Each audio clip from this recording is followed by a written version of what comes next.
invite Coroner Margaret Fisher, DPS Director Byron Snellgrove, and other leaders from local, state, and federal agencies to the stage.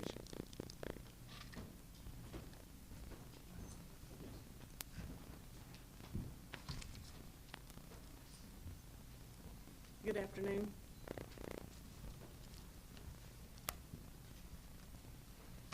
First, I would like to personally express my gratitude to Lieutenant Mike Burrell and the Charleston County Sheriff's Department for providing the motorcade to accompany Faye back to Lexington on Saturday with the respect and dignity that she deserved.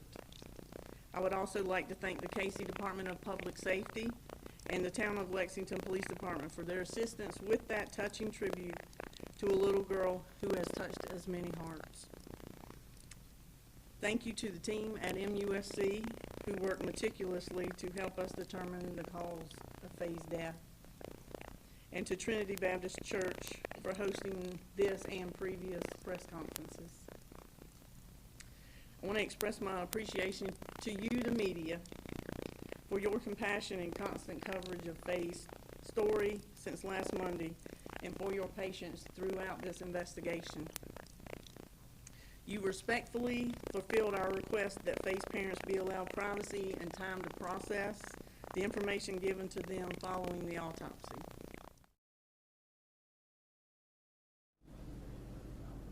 On behalf of my staff and myself, I would like to express our sincere appreciation for the compassion, the kindness, and the support that the community has shown us since last Thursday. The thoughtfulness and generosity of everyone who has provided meals and other things to uplift us throughout these especially daunting days has really touched our hearts.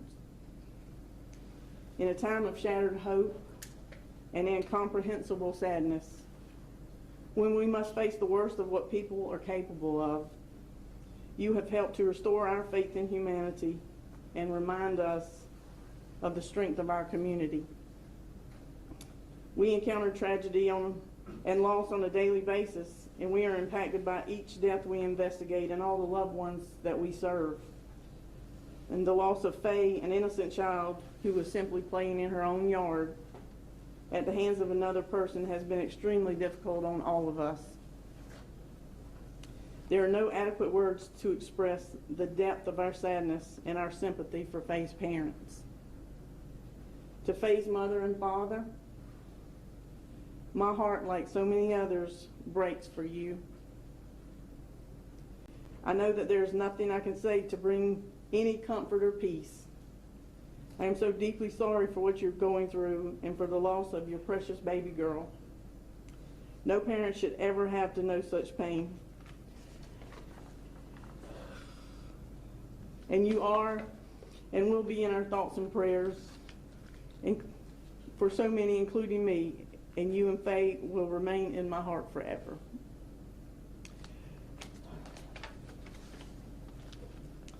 Before I disclose the results of Faye's autopsy, I want to make everyone aware that the results of the other autopsy related to this investigation will be released to the media following this press.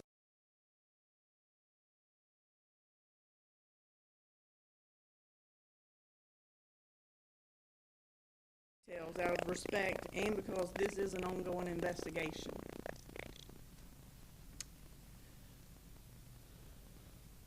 Faye Swetlik's death did not occur at the location where her body was discovered.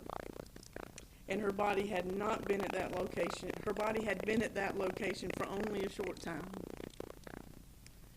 We have concluded that Faye's death was a homicide and took place within only a few hours after she was abducted. The cause of Faye's death has been ruled asphyxiation. Unless there's new evidence pertinent to the investigation of my office, we will not release any additional information regarding Faye Marie Swetlik. Thank you.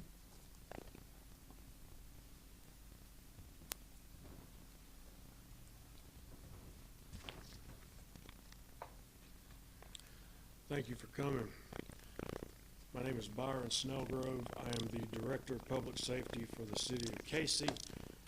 I've been asked by several media people to explain what that is. That means that I am the Chief of Police and the Chief of the Fire Department in the City of KHOU. Standing with me up here are Margaret Fisher, the Coroner of Lexington County, who just spoke, Chief Mark Keel of the South Carolina Law Enforcement Division, Sheriff Jay Coon, Lexington County Sheriff's Office, and Special Agent in Charge Jody Norris of the Columbia Office of the FBI. I want to thank them for all of their assistance in this investigation.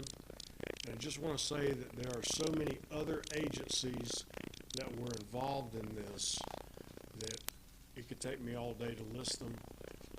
But I surely appreciate all the information that they gave us, all the help that they gave us with personnel, and everything else that they did for us.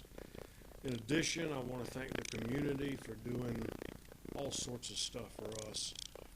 They were bringing us food, making sure that we had what we needed to continue to operate as far as sustenance. Trinity Baptist Church was very instrumental in ensuring that we had everything that we needed to keep everyone that was working alert and ready to go, and we truly appreciate that.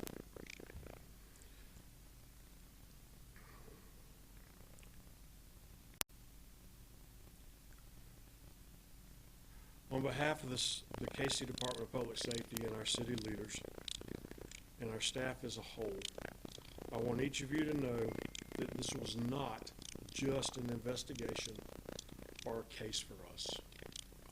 Faye Swetlik quickly grabbed all of our hearts, and this case became and will always remain very personal for each of us. Faye will never be forgotten.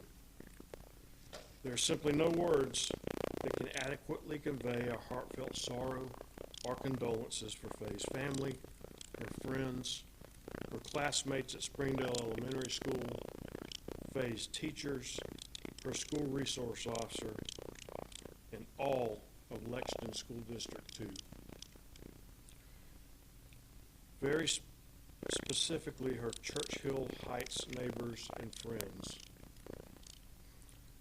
For the entire KC community, the loss of Faye Marie Swetlik will never leave our hearts or our minds, but it is my hope that together here today, we can start to process this horrific crime and grieve the loss of this precious life.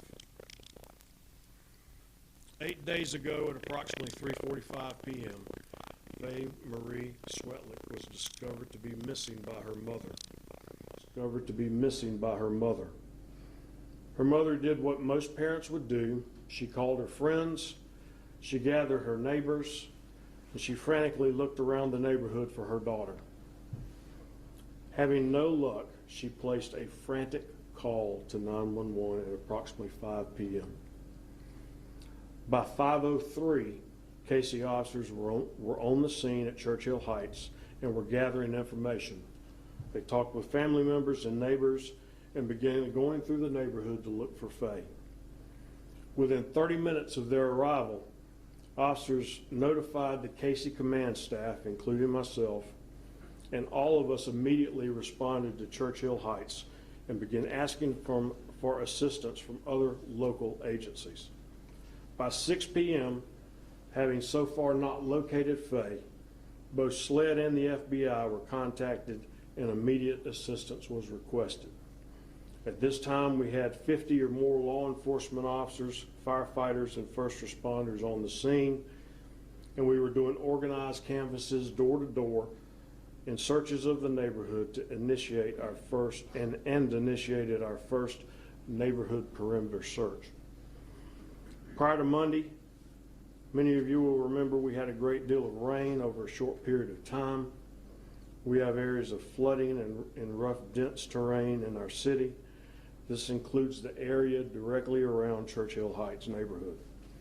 Regardless of these conditions, all officers were asked to check every pool, creek, culvert, manhole, trash can, shed, play structure, woods, and anywhere else that a young girl could be. Over the next hour, our law enforcement presence grew to over 90 personnel. Both SLED and the FBI were on scene. A SLED helicopter assisted from the air, and numerous K-9 teams from several local agencies were in the area searching for Faye. Faye was placed in the NCIC, that's the National Crime Information Database, as a missing child. A BOLO, or be on the lookout for, was issued for Faye to every agency across our region. We placed pictures and information across social media, and it immediately was shared by thousands of people. While this was happening, the Lexington County Sheriff's Office and the KC Department of Public Safety were setting up a mobile command unit in the middle of the neighborhood so that we could maintain a presence of officers in that area 24 hours a day until this was concluded. We also converted KC City Hall into a much larger stationary command center for the more than 300 law enforcement officers and firefighters from across the region that joined in our search. For the remainder of the night, there was a heavy presence of first responders in and around the area. KC officers shut down the neighborhood and were instructed to stop every car coming in and going out of the neighborhood and to talk to every person they saw to see if they had any information about Faye's whereabouts. By Tuesday morning, a dedicated Faye Swetlik hotline was set up and went live at our command center. We began roadblock operations at all entrances around the neighborhood. We spoke to everyone coming in and going out and asked for consent to look in their vehicles. Everyone was extremely cooperative, understanding, and very helpful.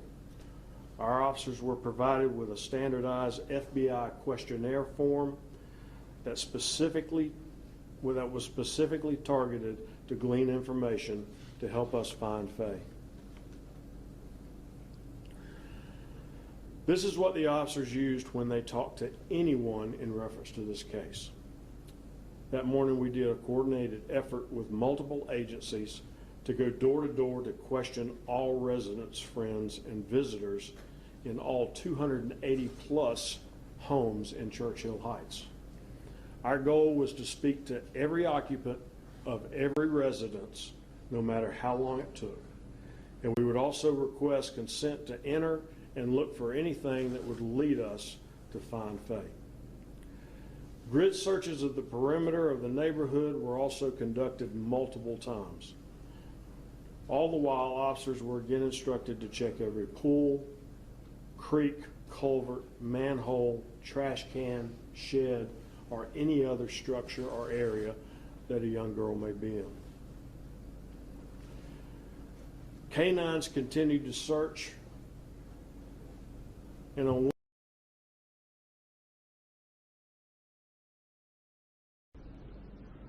Wednesday night, with all the current law enforcement operations taking place, we decided to bring another city department as a resource to help us find Faye.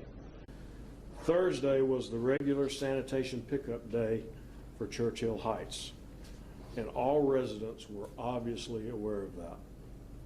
On Thursday morning, our officers diligently and methodically followed the Casey sanitation trucks through the neighborhood, and as each can was loaded and emptied into the back of a garbage truck, they methodically combed through it to see if they could find any piece of information or clue in hopes of finding something that would lead us to Faye.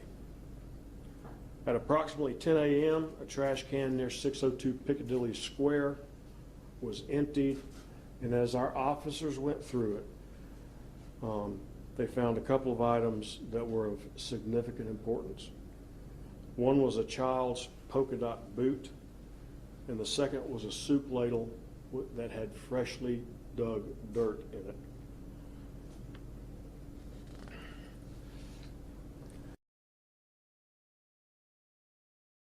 Assistance to do an additional and immediate grid search of the areas directly behind Londonderry and Piccadilly Square. As assistance was coming, I went into the woods behind the townhomes, and just before 10:30 a.m., I located the body of Faye Swetlik.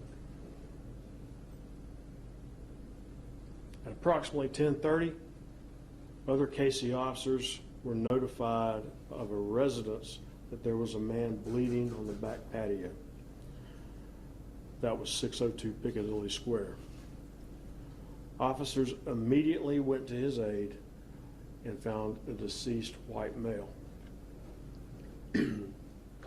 Immediately, SLED's crime scene unit collected various samples of DNA from both crime scenes and from inside 602 Piccadilly Square. That DNA, once tested, connected the unknown pieces of this horrific crime. I can tell you that the deceased male had been contacted and interviewed at 602 Piccadilly on Wednesday afternoon. He was cooperative and gave consent to agents to look through the house. Those agents did not see anything that alerted them to believe that he had knowledge or was in any way involved in Faye's disappearance at that time.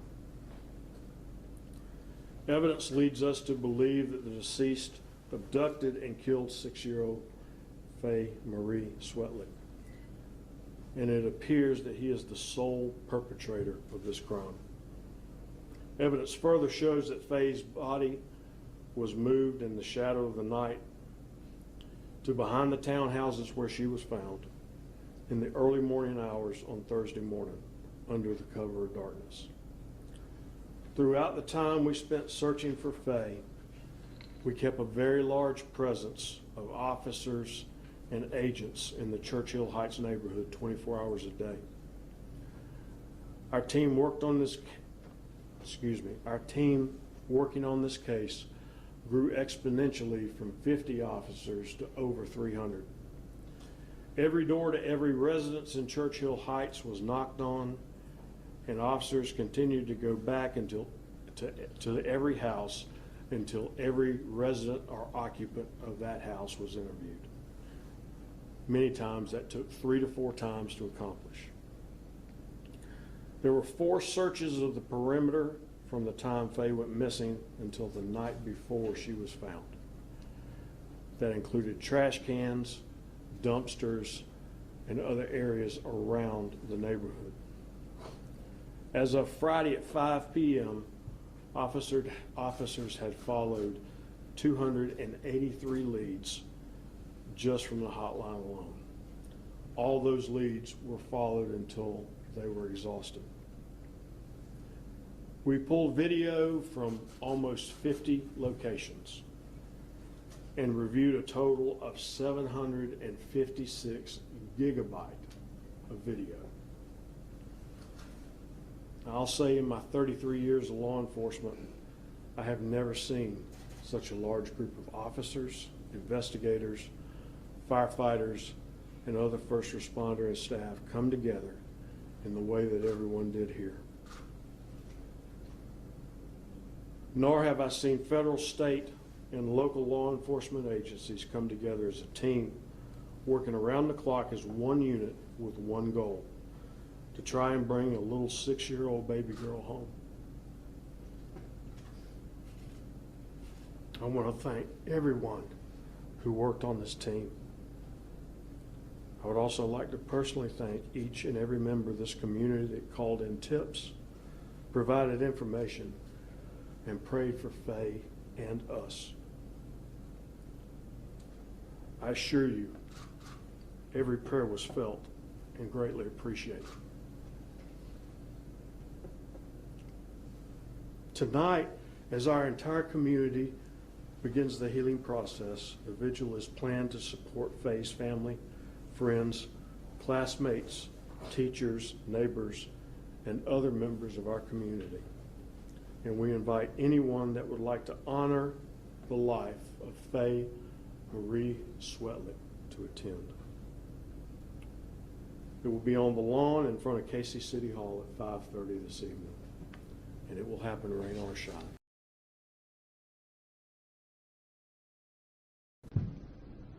I'll take any questions that anybody has now.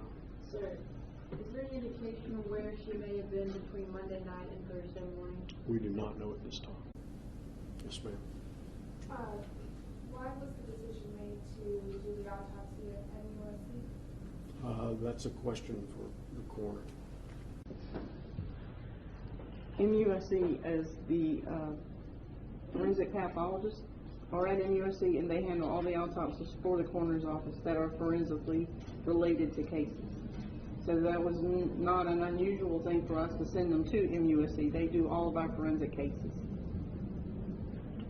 Did the suspect have a roommate? Yes. Did you make contact with that roommate this week? We have been in contact with the roommate, yes. And we have nothing that indicates that he knew anything about what was going on, and he was not at the residence that much during the time. Any indication as to what the cause of death was, or the male who was found dead? That will be released by the coroner after this. Talking about the security footage review and the tips you got, looking back at anything linked to Cody Taylor's involvement on that video or in the tips you received? We do have some video that shows Cody doing some things that were suspicious to us, yes. Can you elaborate on what those were? No, not at this time. 2 more questions and that'll be all. Did he leave any kind of a note or message of any kind behind? None. What did he say when you interviewed him? I did not interview him, and quite frankly, I don't know exactly what he said. Inside the residence after you discovered Faye, was there anything else that showed further evidence that she had in fact been inside that residence? Well, DNA was tested and did connect and link the residence, the deceased male, and Faye to that location. You mentioned a ladle with dirt on it. What led you to believe that had a connection? It was a hunch. All right, that'll be all today. Thank you all very much. If you Thank have any you. questions, please let us know and check your emails.